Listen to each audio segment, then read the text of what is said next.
Saya Dewi Ariantini Yudasari. Saya domisili di Saitama Prefecture di Jepang. Tapi anak saya juga tinggal di Jakarta. Sekarang ini kebetulan saya sedang di Indonesia, jadi mengikuti RK privat. Sebenarnya suami saya yang rajin sekali mendengarkan ini dari tahun 2018. Dia selalu mengikuti video-video nya Mas Yunus begitu. Pada awalnya saya tidak begitu tertarik karena saya sangat sibuk. Tetapi saya mulai diajarkan, dibawa oleh suami saya untuk mulai mediasi. Begitu juga ketika ada COVID, ya, kami banyak melakukan mediasi, melakukan meditasi sehingga imunisasi dalam tubuh itu berasa bisa melindungi diri sendiri begitu. Dan cara itu juga bukan diajarkan ya, tapi diberikan kepada anak saya, dianjurkan untuk bermeditasi. Dari 2018 suami saya, sedangkan saya baru-baru sih. Anak saya juga baru-baru karena mengikuti papanya juga ya, menyarankan cobalah begitu supaya juga pikiran jadi tenang ya. Kemudian juga tidak meletup ya emosinya. Saya sendiri bekerja di bidang pendidikan, jadi saya mengajar begitu di salah satu institusi di Jepang begitu. Saya banyak sekali berurusan atau bertemu muka dengan anak-anak muda sekarang ini. Saya melihat bahwa pentingnya masa depan buat generasi muda ini tidak hanya terletak pada IQ saja, tetapi harus SQ dan sebagainya. Sementara mereka terbentuk melalui karakter-karakter dengan budaya yang kekinian, sehingga terkadang mereka melupakan sejatinya mereka sendiri seperti apa. Dan sebenarnya meditasi, kemudian mengolah mental block dan sebagainya, termasuk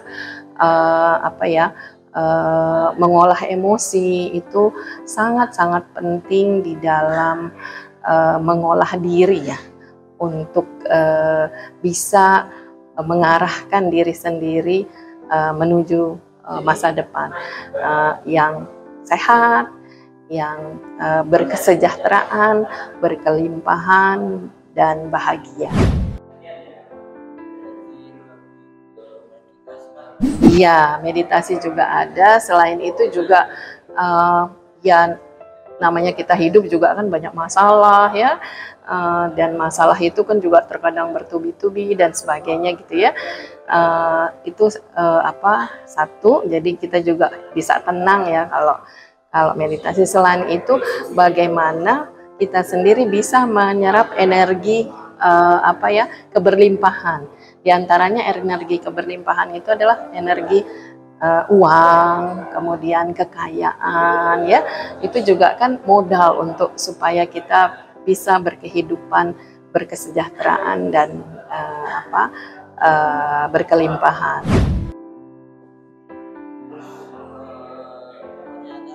Ya, saya tadinya sebelum mengikuti dengan setelah mengikuti ada bedanya. Sebelum mengikuti saya tidak tahu tata caranya.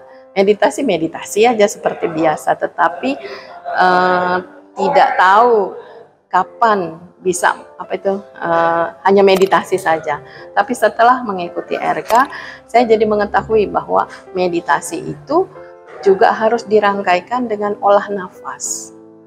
Olah nafas itu menjadi penting di dalam meditasi. Jadi antara meditasi dan olah nafas itu menjadi satu kesatuan, bukan terpisah. begitu. Jadi bukan meditasi saja, tetapi meditasi dengan olah nafas, kemudian pelepasan segala sesuatu yang energi buruk, kemudian bisa mengisi ke dalam tubuh kita energi yang baik, energi yang positif.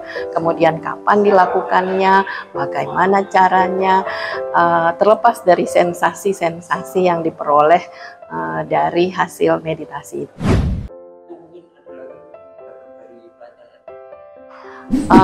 Saya baru tahu begitu ya, saya baru mengerti bahwa adanya time travel ya, kita bisa bertemu dengan diri sejati kita, kemudian kita juga bisa mengetahui bagaimana kita sebelum hidup kita sekarang ini, misalnya itu saya pengalaman pertama ya, jadi baru tahu pertama kali ketika.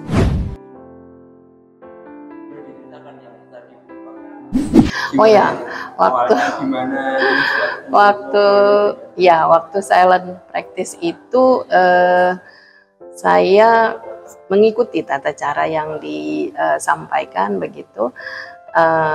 Waktu kemarin malam untuk time travel saya mungkin nggak menemukan ya, tetapi hari ini ketika silent practice saya mengikuti bisa bernafas dengan nafas yang sangat-sangat lembut ya, sangat-sangat boleh dibilang hingga tidak bersuara, nafasnya samar gitu ya, ada seperti kabut putih lah begitu.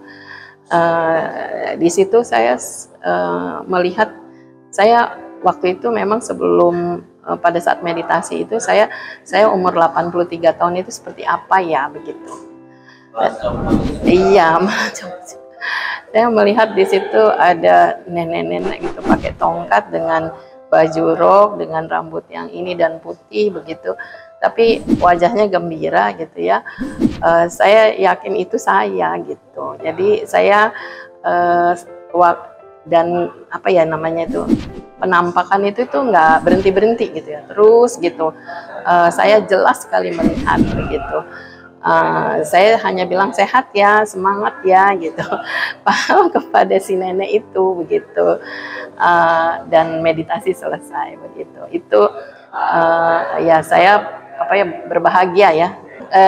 Jadi arahan dari Mas Yunus ketika kita bertemu dengan sosok diri sejati kita begitu pada saat yang kita inginkan gitu, kita bisa juga sampaikan bahwa pada umur itu gitu, saya ingin terlihat seperti umur 40 tahun misalnya, seperti itu, jauh lebih muda gitu misalnya, seperti itu. Kita bisa menyampaikan apa yang kita ingin sampaikan pada saat kita bertemu dengan diri sejati.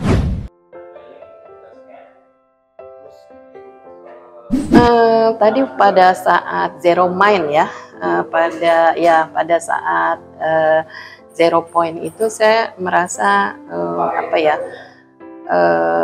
tidak berpikir apa-apa gitu ya, betul-betul bukannya blank ya, tetapi rileks, sangat-sangat rileks dan sangat-sangat tenang. Saya justru mau di posisi itu terus supaya nggak banyak banget pikiran di dalam otak kita gitu ya, saya sampai pada posisi itu gitu, pada merasakan hal itu gitu. Saya merasa bukan cuman plong ya, tetapi ringan gitu ya, ringan, tenang, itu ada. Buat saya nggak ada salahnya kita belajar tentang apapun, itu baik.